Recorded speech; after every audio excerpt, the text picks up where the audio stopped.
السلام عليكم ورحمة الله تعالى وبركاته.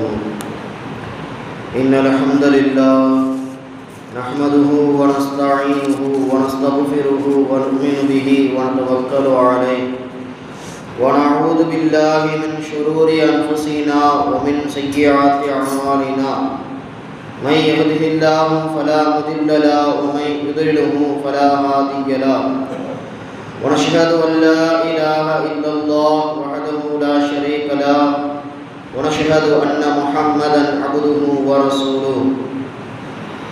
أما بعد فقد قال الله تبارك وتعالى في القرآن العظيم وبالفرقان المجيد بعد أعوذ بالله من الشيطان الرجيم بفضل بسم الله الرحمن الرحيم.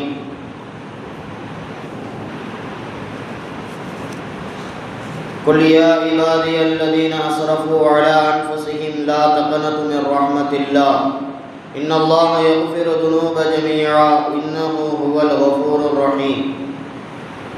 وقال رسول الله صلى الله عليه وسلم طوبى لمن وجد في صحيفته استغفارا كثيرا أو كما قال صلى الله عليه وسلم.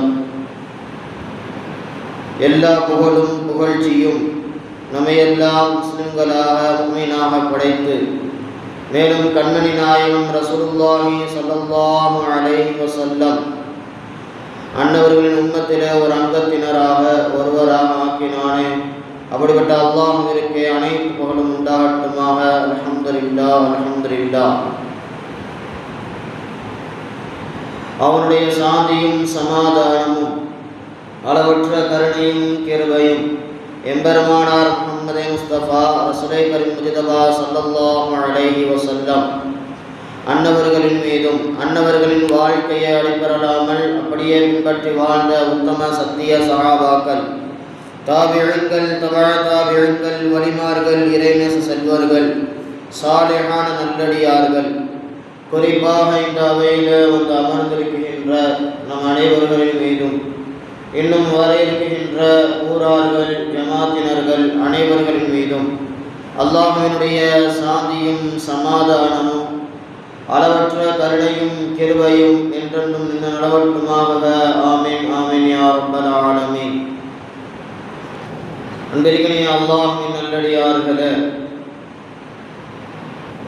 நாம் எல்லாம் அல்லாஹ்வை வணங்கி வழிபடுவதற்காக அவனுக்கு பிடித்தமான ஒரு இடத்திலே அவனுடைய இல்லத்திலே ஒன்று கூடியிருக்கின்றோம். அல்ஹம்துலில்லாஹ் அல்ஹம்துலில்லாஹ். இதுபோல எல்லா நாட்களும் அவனை வணங்கி வழிபடுகின்ற நல்லடியார்களாகும். அவனை எதையெல்லாம் செய்யும்படி நமக்கு உத்தரவிட்டானோ அனைத்து விதமான நன்மையான நற்காரியங்களை செய்கின்ற நல்லவர்களாகவும், அவனை எதையெல்லாம் விட்டும் தவிர்த்திருக்கும்படி நமக்கு உத்தரவிட்டானோ அனைத்து விதமான தீய காரியங்களிலிருந்தும் ஹராமான காரியங்களிலிருந்தும் தவிர்த்தவர்களாகவும் இருக்குகின்ற பாக்கியத்தை வல்லவன் அல்லாஹ் உங்களுக்கும் எனக்கும் அருள் புரிவானாக. ஆமீன் ஆமீன் யா ரப்பல் ஆலமீன். அன்பிற்கினிய அல்லாஹ்வின் நல்லடியார்களே, ரமலான் மாதத்தினுடைய 9வது நோன்பை நோற்றவர்களாக ரஹ்மத்தினுடைய கடைசி ஜும்ஆவிலே நாம் வீட்டு இருக்கின்றோம். அன்பிற்கினிய அல்லாஹ்வின் நல்லடியார்களே, அருமை நாயகம் ரசூலுல்லாஹி ஸல்லல்லாஹு அலைஹி வஸல்லம் அன்னவர்கள் இந்த ரமலானை குறித்து சொல்லுகின்ற சிறப்புகளில் ஓரிடத்திலே பெருமானார் இப்படி சொல்லுவார்கள்: இந்த ரமலான் மாதத்தினுடைய முதல் 10 ரஹ்மத்திற்குரிய 10, இரண்டாவது 10 நாட்கள் மக்ஃபிரத்திற்குரிய 10 நாட்கள், மூன்றாவது 10 நாட்கள் நரக விடுதலையை தேடுகின்ற 10 நாட்கள் என்பதாக அருமை நாயகம் ரசூலுல்லாஹி ஸல்லல்லாஹு அலைஹி வஸல்லம் அவர்கள் சொல்லுவார். அன்பிற்கினிய அல்லாஹ்வின் நல்லடியார்களே, ரஹ்மத்தும் மக்ஃபிரத்தும் நரக விடுதலையும் பெற்று தருகின்ற ஒரு நாளிலே நாம் வீட்டிருக்கின்றோம். பொதுவாக ரமலான் மாதம் என்பது இந்த ரமலான் மாதத்திலே சொர்க்கத்தினுடைய வாசல்கள் திறக்கப்படுகின்றது, நரகத்தினுடைய வாசல்கள் அடைக்கப்படுகின்றது, ஷைத்தான்கள் விலங்கிடப்படுகின்றார்கள் என்பதாக பெருமானார் சொல்லுவார்கள். அன்பிற்கிலே அல்லாஹ்வின் நல்லடியார்களே, அந்த அடிப்படையில் இந்த ரமலான் மாதத்தில் நாம் அதிகமாக ரப்பிடத்தில் ரஹ்மத்தையும் மக்ஃபிரத்தையும் நரகத்திலிருந்து விடுதலையையும் அவனிடத்தில் நாம் கேட்க வேண்டும் என்பதை அருமை நாயகம் நிறைய ஹதீஸ்களின் மூலமாக நமக்கு கற்றுத் தருகின்றார்கள். அன்பிற்கிலே அல்லாஹ்வின் நல்லடியார்களே, இந்த ரஹ்மத்தும் மக்ஃபிரத்தும் இந்த இரண்டு விஷயங்களும் ஒரு சேர மார்க்கம் நமக்கு சொல்லி தருகின்ற முக்கியமான அம்சங்களில் முக்கியமானவையாக இருக்கின்றது. அல்லாஹ் திருமறையில ரஹ்மத்தை குறித்து ஒரு இடத்துல பேசுகின்ற பொழுது அல்லாஹ் இப்படி சொல்லுவான், குல் யா இபாதியல்லதீன அஸ்ரஃபு அலா அன்ஃபுஸிஹிம் லா தக்னது மிர் ரஹ்மத்தில்லாஹ் இன்னல்லாஹ யக்ஃபிரு துனூப ஜமீஆ இன்னஹு ஹுவல் கஃபூருர் ரஹீம். நபியே, நீங்கள் கூறுங்கள், யா இபாதியல்லதீன அஸ்ரஃபு அலா அன்ஃபுஸிஹிம் லா தக்னது மிர் ரஹ்மத்தில்லாஹ், அல்லாஹ்வுடைய ரஹ்மத்திலிருந்தும் நீங்கள் நிராசையாக ஆகிவிட வேண்டாம் என்பதாக அந்த உம்மத்திற்கு நீங்கள் சொல்லுங்கள். இன்னல்லாஹ யக்ஃபிரு துனூப ஜமீஆ, நிச்சயமாக அல்லாஹ் மன்னிக்கக்கூடியவனாக அனைத்து பாவத்தையும் மன்னிப்பவனாக அல்லாஹ் இருக்கின்றான். இன்னஹு ஹுவல் கஃபூருர் ரஹீம், நிச்சயமாக அல்லாஹ் மன்னிப்பவனாகவும் கருணை காட்டக்கூடியவனாகவும் ரஹ்மத்துடையவனாகவும் அவன் இருக்கின்றான் என்பதாக திருமறையிலே அல்லாஹ் ரஹ்மத்தையும் மக்ஃபிரத்தையும் ஒரு சேர அல்லாஹ் கூறுவான். இந்த ஆயத்திற்கு முஃபஸ்ஸிரீன்கள் விளக்கம் அளிக்கின்ற பொழுது, ஒரு மனிதனுக்கு ரஹ்மத் முழுமையாக அடைந்து விட்டது என்பதை கிடைத்து விட்டது என்பதை ஒருவன் எப்படி தேர்வு செய்ய வேண்டும் என்று சொன்னால், அவன் இஸ்திக்ஃபார் செய்யக்கூடிய நிலையை அல்லாஹ் அவனிடத்தில் உருவாக்கி விடுவான் என்று சொன்னால், அவன் ரப்பினுடைய முழு ரஹமத்தையும் முழு மக்ஃபிரத்தையும் அவன் பெற்றுக் கொள்ளுகின்றான் என்பதாக மார்க்கத்தினுடைய தஃசீரீன்கள் அழகாக சொல்லித் தருவார்கள். இந்த ஆயத்து நமக்கு சொல்லித் தருகின்ற முக்கியமான விஷயம் அது. ரஹமத்திலிருந்து நீங்கள் நிராசையாக ஆகிவிட வேண்டாம். நான் பாவம் செய்திருக்கின்றேன் என்பதற்காக, நான் பாவம் செய்து கொண்டிருக்கின்றேன் என்பதற்காக அல்லாஹ் என்னை மன்னிக்க மாட்டானோ என்பதாக அவனின் மீது நிராசையாகி பாவ மன்னிப்பு கோராமல் நீங்கள் இருக்க வேண்டாம். அல்லாஹ் அனைத்து பாவத்தையும் மன்னிப்பவனாக இருக்கின்றான் என்பதாக அல்லாஹ் திருமறையிலே அழகாக சொல்லி காட்டுவான். மற்றொரு இடத்திலே அல்லாஹ் இப்படி பேசுவான், வலௌலா ஃபதுலுல்லாஹி அலைக்கும் வ ரஹ்மத்துஹு ஃபித் துன்யா வல் ஆখিরা லமஸ்ஸகும் ஃபீமா அஃபல்தும் ஃபீஹி அஸாபுன் அதீம். நீங்கள் பேசுகின்ற பாவத்தின் காரணமாக உங்களுக்கு கடுமையான வேதனை வந்து தொட்டுவிடும். ஆனால் அல்லாஹ் உங்களின் மீது உலகிலேயும் மறுமையிலேயும் ரஹமத்தை பொழுதலின் காரணமாக அவைகள் உங்களை தொடாமல் இருக்குகின்றது என்பதாக அல்லாஹ் திருமறையிலே சொல்லி காட்டுவான். இந்த ஆயத்தினுடைய மேல் வசனங்கள் கீழ் வசனங்கள் சொல்லக்கூடிய செய்திகளை பார்க்கின்ற பொழுது, ஒருவன் பொய் சொல்லுகின்றான், அவதூறு பேசுகின்றான், அவனுடைய வார்த்தைகள் மூலமாக அவன் பாவத்தை செய்கின்றான். இந்த வார்த்தைகள், இந்த பாவத்தின் காரணமாக அல்லாஹ் அவனை கடுமையான வேதனையிலே அவனை பிடித்து விடுவான். இருந்தாலும் அல்லாஹ் அவனுடைய ரஹமத்தை உங்களின் மீது பொழிவதன் காரணமாக இவ்வுலகிலேயும் நாளை மறுமையிலேயும் அவனுடைய ரஹமத் உங்களின் மீது பொழிவதன் மூலமாக அல்லாஹ்வுடைய மன்னிப்பை பெற்றவர்களாக, அவனுடைய கருணையை பெற்றவர்களாக நீங்கள் தண்டிக்கப்படாமல் இருக்குகின்றீர்கள் என்பதாக அல்லாஹ் திருமறையிலே சொல்லி காட்டுவான்.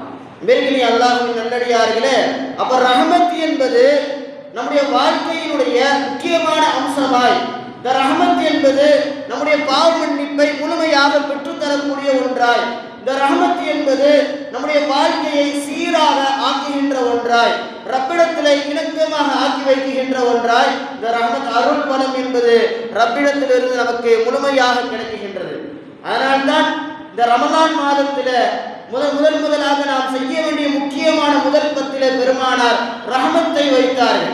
நீங்கள் ரஹமத்தை முதலிலே தேடுங்கள். அந்த ரஹமத்து கிடைக்கின்ற பொழுதுதான் அல்லாஹ்விடத்திலிருந்து அவனுடைய கருணை பார்வை நம்மின் மீது கிடைக்க வருகின்றது. வருகின்ற பொழுதுதான், ரப்பினுடைய கருணை நம்மின் மீது விழுகின்ற பொழுதுதான் அவனுடைய கருணையின் மூலமாக நாம் பாவத்தை விட்டு விலகுவோம். அவனுடைய கருணையின் மூலமாக நாம் பாவ மன்னிப்பை அதிகமாக தேடக்கூடியவர்களாக நாம் ஆகுவோம் என்பதை உணர்த்தும் விதமாகத்தான் பெருமானார் சொன்னார்கள், அவ்வளவு ரஹ்மா, இந்த மாதத்தினுடைய முதலாவது பத்திலே நீங்கள் ரஹமத்தை அதிகமாக தேடுங்கள். அதனுடைய இரண்டாவது பத்திலே மகபிரத்தை அதிகமாக நீங்கள் தேடுங்கள் என்பதாக பெருமானார் சொல்லுவார்கள். முழுமையாக இந்த மாதத்திலே ரஹமத்தும் மகபிரத்தும் ஒரு சேர அல்லாஹ் கொடுத்து கொண்டே இருக்கின்றார். இந்த மாதம் முழுவதும் நரக விடுதலையை அல்லாஹ் தருகின்றான், பாவ மன்னிப்பை அல்லாஹ் தருகின்றான், ரஹமத்தையும் அல்லாஹ் தருகின்றான். ஆனால் இந்த உம்மத் அதற்காக தனியாக துஆ கேட்க வேண்டும், அதற்காக தனியாக ரப்பிடத்திலே தன்னுடைய பிரார்த்தனைகளை வைக்க வேண்டும் என்பதற்காகத்தான் பெருமானார் சொல்லி தருகின்றார்கள். முதலாவது பத்திலே ரஹமத் இறங்குகின்றது, இரண்டாவது பத்திலே மகபிரத் இறங்குகின்றது, மூன்றாவது பத்திலே நரகத்தினுடைய விடுதலை அல்லாஹ் முழுமையாக தருகின்றான். நீங்கள் ஒவ்வொரு பத்துகளிலேயும் நீங்கள் அதிகமாக அந்த விஷயத்தை நீங்கள் கேளுங்கள் என்பதாக அல்லாஹ் திருமறையிலே அல்லாஹ் சொல்லி தருகின்றான். பெருமானார் சொன்னார்கள். அன்பிற்கிலே அல்லாஹ்வின் நல்லடியார்களே, நாம் அதிகமாக இந்த ரமதானிலே கேட்க வேண்டிய முக்கியமான பேரம்சம் இந்த மூன்றும் நம்முடைய இன்மை வாழ்க்கையிலேயும் நாளை மறுமையினுடைய வாழ்க்கையிலேயும் இவ்வுலக வாழ்க்கையிலேயும் நாளை மறுமையிலே மரணத்திற்கு பின்னால் இருக்குகின்ற அந்த வாழ்க்கையிலேயும் நமக்கு பெரும் கருணையாய் மகபிரத்தும் ரஹமத்தும் வந்து அமைந்து விடுகின்றது என்பதில் எந்த ஒரு சந்தேகமும் இல்லை. இன்றைக்கு அல்லாஹ்வின் நல்லடியார்களே, ரஹமத்தை குறித்து ஒரு ஹதீஸை அருமை நாயகம் அழகாக சொல்லுவார்கள். அடிக்கடி நான் சொல்லுவது உண்டு. ஒரு கடல் நிறைந்த ஒரு பகுதியில ஒரு மலை ஒன்று இருந்தது. அந்த மலையின் மீது அல்லாஹ் ஒரு அடியானை அல்லாஹ் வைத்திருந்தான். அந்த இறைநேசர் எப்படிப்பட்டவர் என்று சொன்னால், சுமார் 500 ஆண்டுகள் அவர் வாழ்ந்தார். 500 ஆண்டுகள் பெருமானார் சொன்னார்கள். அந்த இறைநேசர் 500 ஆண்டுகள் இவ்வுலகிலே வாழ்ந்தார்.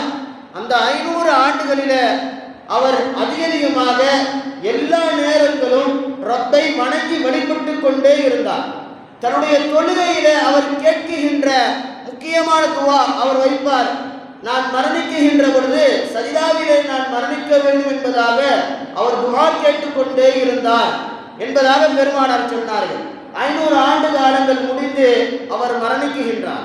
அந்த இறைநேச செல்வர் மரணிக்குகின்றார். பெருமானார் சொல்லுகின்றார்கள், மரணிக்குகின்ற பொழுது மரணித்த அந்த அடியாரை நாளை மறுமையில அல்லாஹு தஆலா அழைப்பான். அந்த அடியாரை, இறைநேசரை அழைத்து அல்லாஹ் சொல்லுவான், இந்த இறைநேசரை என்னுடைய கருணையை கொண்டு என்னுடைய ரஹமத்தை கொண்டு இவரை நீங்கள் சொர்க்கத்திற்கு அனுப்புங்கள் என்பதாக அல்லாஹு தஆலா மலக்குமார்களிடத்தில் அந்த அடியாரை, அந்த இறைநேசரை அழைத்து அல்லாஹ் சொல்லுவான். சொல்லுகின்ற பொழுது அந்த இறைநேசர் அல்லாஹ்விடத்திலே கேட்பார், யா அல்லாஹ், நான் உலகிலே 500 ஆண்டு காலங்கள் வாழ்ந்தேன். 500 ஆண்டுகளிலே உன்னை தொழாத நேரங்கள் இல்லை, உன்னை திக்ரு செய்யாத நேரங்கள் இல்லை, உன்னுடைய சிந்தனைகள் இல்லாமல் நான் வாழவில்லை. எல்லா நேரங்களும் உன்னுடைய சிந்தனையோடு உன்னை தொழுது வணங்கிக் கொண்டு உன்னுடைய நினைவுகளோடு நான் அந்த மலையின் மீது வாழ்ந்தேன். என்னுடைய அமல்களை கொண்டு என்னை சொர்க்கத்திற்கு அனுப்பாமல் உன்னுடைய ரஹமத்தை கொண்டு அனுப்ப சொல்லுகின்றாயே, இதுவென்ன நியாயம் என்பதாக அந்த மனிதர் கேட்பார். அல்லாஹ் அதனை அந்த வார்த்தையை பொருட்படுத்தாமல் மறுபடியும் அல்லாஹ் சொல்லுவான், என்னுடைய ரஹமத்தை கொண்டே அவரை சொர்க்கத்திற்கு நீங்கள் அனுப்புங்கள் என்பதாக அல்லாஹ் சொல்லுவான். இப்படியே அவர்கள் அல்லாஹ்விடத்தில் தன்னுடைய அமலை கொண்டு அனுப்பு என்பதாக கேட்டுக்கொண்டே இருப்பார். சுமார் பெருமானார் சொன்னார்கள், 99 முறை அல்லாஹ்விடத்தில் அவர் இப்படி கேட்டுக்கொண்டே இருப்பார். அல்லாஹும் அதற்கு பதிலாக இப்படி சொல்லிக் கொண்டே இருப்பான், என்னுடைய ரஹமத்தை கொண்டே அவரை அனுப்புங்கள், அவர் என்னுடைய அமலை கொண்டு அனுப்புயா அல்லா என்பதாக கேட்க அல்லாஹ் அவருடைய ரஹமத்தை கொண்டு அனுப்புங்கள் என்பதாக 99 முறை அல்லாஹ் சொல்லிக் கொண்டே இருப்பான், அவரும் கேட்டுக்கொண்டே இருப்பார் என்பதாக பெருமானார் சொல்லிவிட்டு சொன்னார்கள். 100வது முறை அல்லாஹ் சொல்லுவான், இவருக்கு நாம் செய்த அருள் வளத்தை எடுங்கள், அதற்கு அவருடைய நன்மையை அளவிடுங்கள் என்பதாக மலக்குமார்களிடத்தில் அல்லாஹ் சொல்ல, மலக்குமார்கள் அவருக்கு கொடுக்கப்பட்ட நியமத்துக்களிலே ஒரு நியமத்தை எடுத்து தன்னுடைய அல்லாஹ்வுடைய அந்த மீராசு தராசிலே வைப்பார்கள்.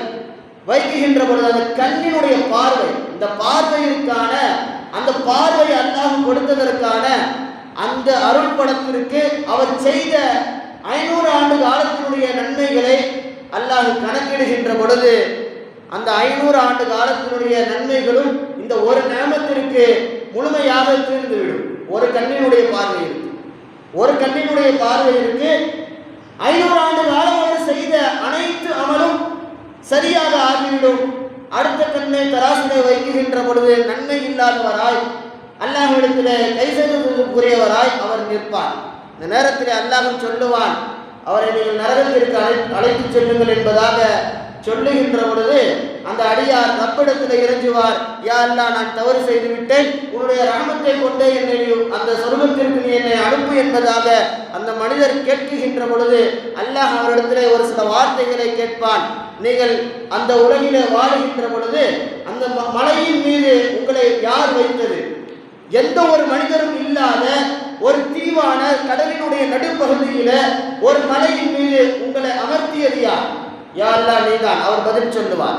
பெருமானார் சொல்லுகின்றார்கள். அடுத்து அல்லாஹ் கேட்பான், கடல் நிறைந்த அந்த உப்பு தண்ணீர் இருக்குகின்ற அந்த பகுதியில நீங்கள் குடிப்பதற்காக நல்ல தண்ணீரை, நல்ல ஊற்றை உங்களுக்கு ஏற்படுத்தியது யார் என்பதாக அல்லாஹ் கேட்க அந்த இறைநேசர் சொல்லுவார், யா அல்லாஹ், நீதான் அதையும் எனக்கு ஏற்பாடு செய்தார்.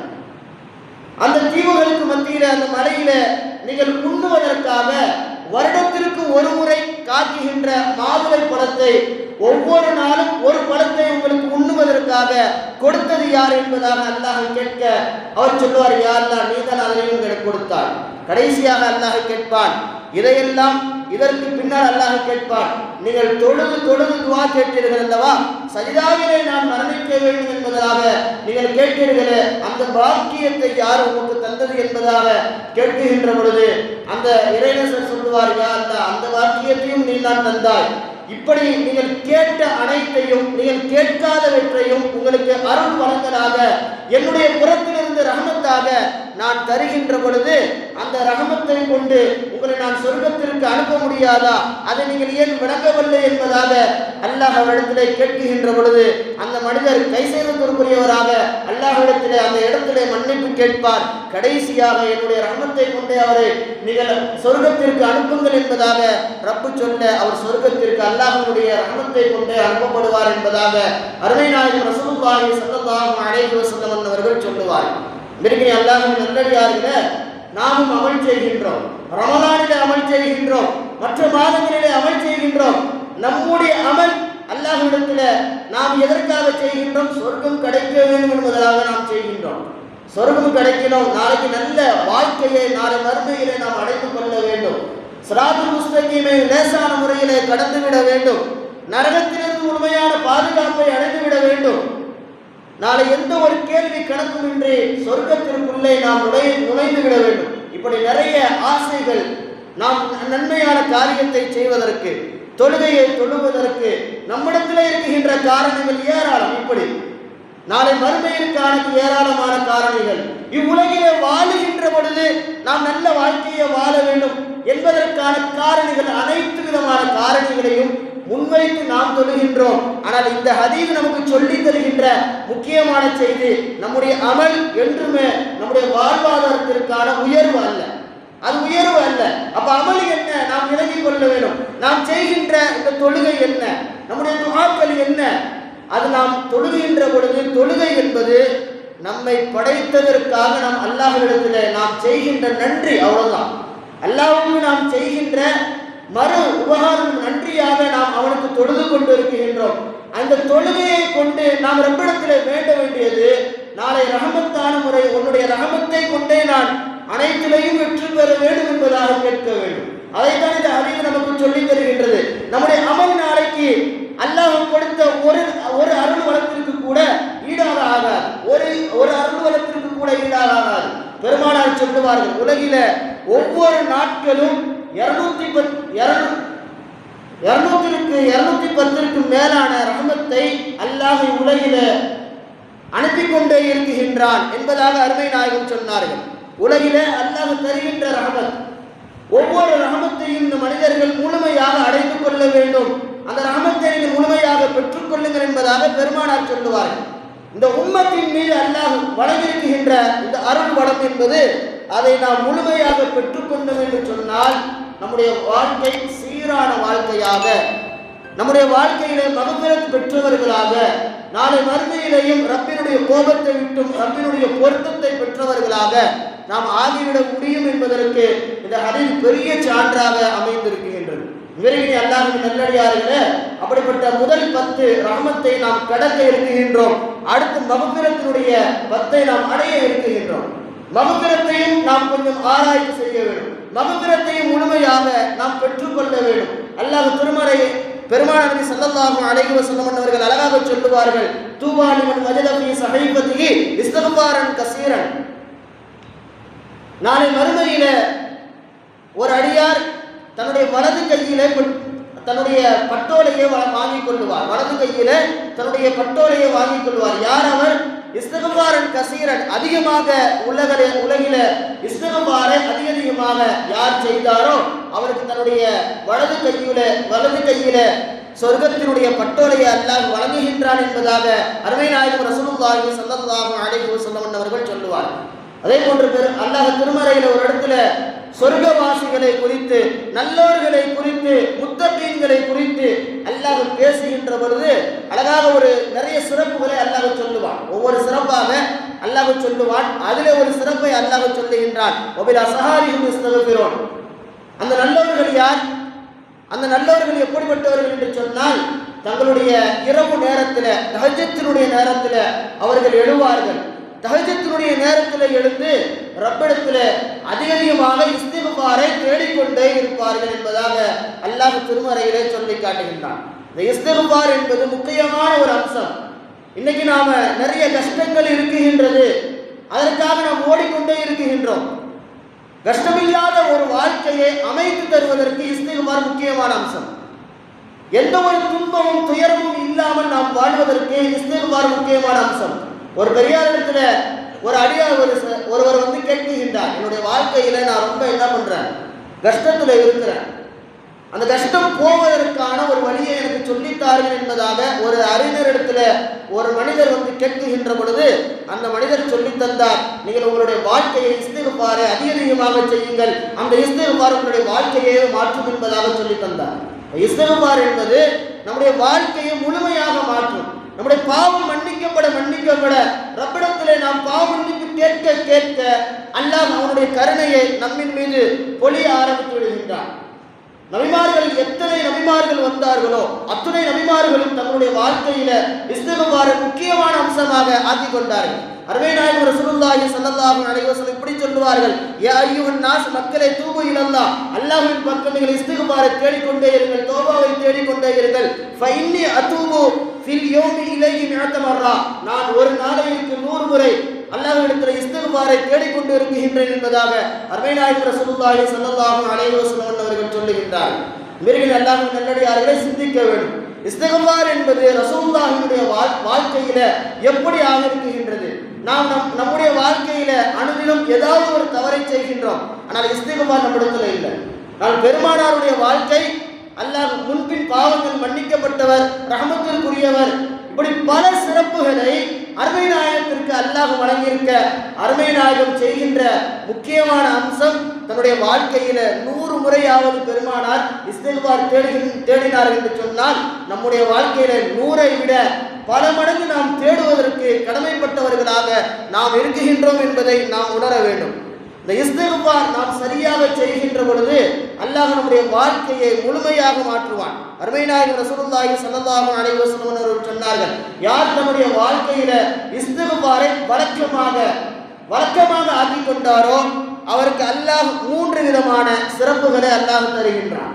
3 விதமான சிறப்பை அல்லாஹ் தருகின்றான். முதலாவது, கஷ்டத்திலிருந்தும் வெளிவருவதற்கான, சோதனைகளிலிருந்து வெளிவருவதற்கான வழியை அல்லாஹ் அவருக்கு காட்டிவிடுவான். முதலாவது விஷயம், இஸ்திக்பார் யார் நம்முடைய வாழ்க்கையில எப்படி நாம் தொழுகின்றோமோ, ஐவேளை நம்மின் மீது எப்படி வழக்கமாக ஆகிவிட்டதோ, எப்படி ஃபரதாக ஆகிவிட்டதோ, அதுபோல இஸ்திக்பாரை தன்னுடைய வாழ்க்கையில யார் வழக்கமாக, இஸ்திக்பாரை யார் தன்னுடைய வாழ்க்கையில அனுதினம் சரியாக ஓடி வருகின்றாரோ அவருக்கு அல்லாஹ் தருகின்ற 3 சிறப்புகளிலே ஒன்று, அவருடைய கஷ்டத்தை, சோதனையை, அதை விட்டு வெளிவருகின்ற வழிகளை அல்லாஹ் தஆலா முதலிலே அவருக்கு தருகின்றான். இரண்டாவதாக பெருமானார் சொன்னார்கள், ரப்பினுடைய நெருக்கத்தை அவர் பெற்று விடுகின்றார். ரப்பினுடைய நெருக்கத்தை அவர் பெற்று விடுகின்றார். மூன்றாவதாக பெருமானார் சொன்னார்கள், பாவம் அடுத்த பாவத்தை செய்வதற்கான தேடல், அந்த தேடலோ அடுத்த பாவத்தை செய்வதற்கான சூழ்நிலைகளோ இல்லாத அவரை அல்லாஹ் உருவாக்குவான். இப்போ நாம் இஸ்திக்பார் செய்தோம் என்று சொன்னால் அடுத்து நாம் பாவத்திற்கு செய்வதற்கு நாம் தயங்க மாட்டோம். சரியான முறையில செய்ய வேண்டும். சும்மா ஏனதானும் செஞ்சுட்டு போயிட்டோம்னா அடுத்து பாவத்தை செஞ்சுக்கிட்டே தான் இருப்போம். அல்லாஹ்விற்கு பயந்து, அல்லாஹ்விற்கு அஞ்சி, தக்வாவோடு, இஹ்லாஸோடு, நல்ல தூய எண்ணத்தோடு ரப்பிடத்தில் அடுத்த பாவத்தை நான் செய்ய மாட்டேன் ரப்பு, நான் செய்த பாவத்தை மன்னித்துக்கொள் என்பதாக கேட்டோம் என்று சொன்னால், அல்லாஹ்விடத்தில் இஸ்திக்பாரை முழுமையான நம்பிக்கையோடு கேட்டோம் என்று சொன்னால் இந்த மூன்று சிறப்பையும் நாம் அடைந்து கொள்ள முடியும். இந்த மூன்று சிறப்பும் நமக்கு சொல்லி தருகின்ற முக்கியமான செய்தி. பாவத்திலிருந்து முதல்ல நீங்குவார். இஸ்திக்பார் செய்தார் சொன்னால் பாவத்திலிருந்து நீங்குவார். பாவத்திலிருந்து நாம் நீங்கும் பொழுது ரப்பினுடைய கருணை நம்மின் மீது கிளப்படும். ரப்பினுடைய ரிதாவை பெற்றவராக, ரப்பினுடைய நெருக்கத்தை பெற்றவராக நாம் ஆகிவிட முடியும். ரப்பினுடைய பொருத்தத்தை பெறுகின்ற பொழுது எல்லா விதமான கஷ்டமான சூழ்நிலைகளிலிருந்தும் அதிலிருந்து வெளிவருவதற்கான வழிகளை அல்லாஹ் முழுமையாக நம்மின் மீது திறந்து விடுகின்றான் என்பதாக ஹதீஸிலே பெருமானார் சொல்லுவார். இன்றைக்கு அல்லாஹ்வின் நல்லடியார்களே, இப்போ இந்த ரமலானுடைய மாதத்தை நாம் அடைந்திருக்கின்றோம். இந்த மாதத்திலே முதலாவது பத்திலே ரஹ்மத்தை அதிகமாக கேட்டுக்கொண்டே இருக்க வேண்டும். மகபிரத்தினுடைய பத்திலையும் மகபிரத்தை மாத்திரம்தான் கேட்கணுங்கிறது அவசியம் இல்லை. அல்லாஹ்விடத்தில் இஸ்திக்பார் மாத்திரம்தான் கேட்கணுங்கிறது அவசியம் இல்லை.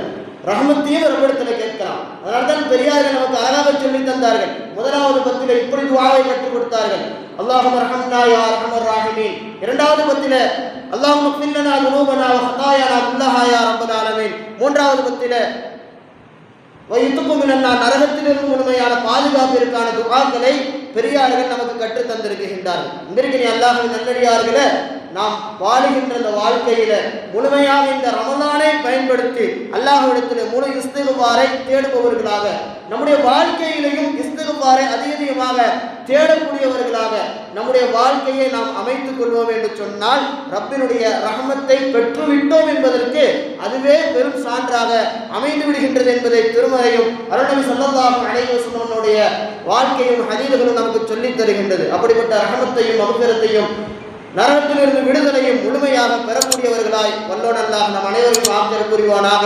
வ ஆகிரு தஅவானா அல்ஹம்துலில்லாஹி ரப்பில் ஆலமீன். ஸலாமு அலைக்கும் வ ரஹ்மத்துல்லாஹி தஆலா வ பரகாத்துஹு.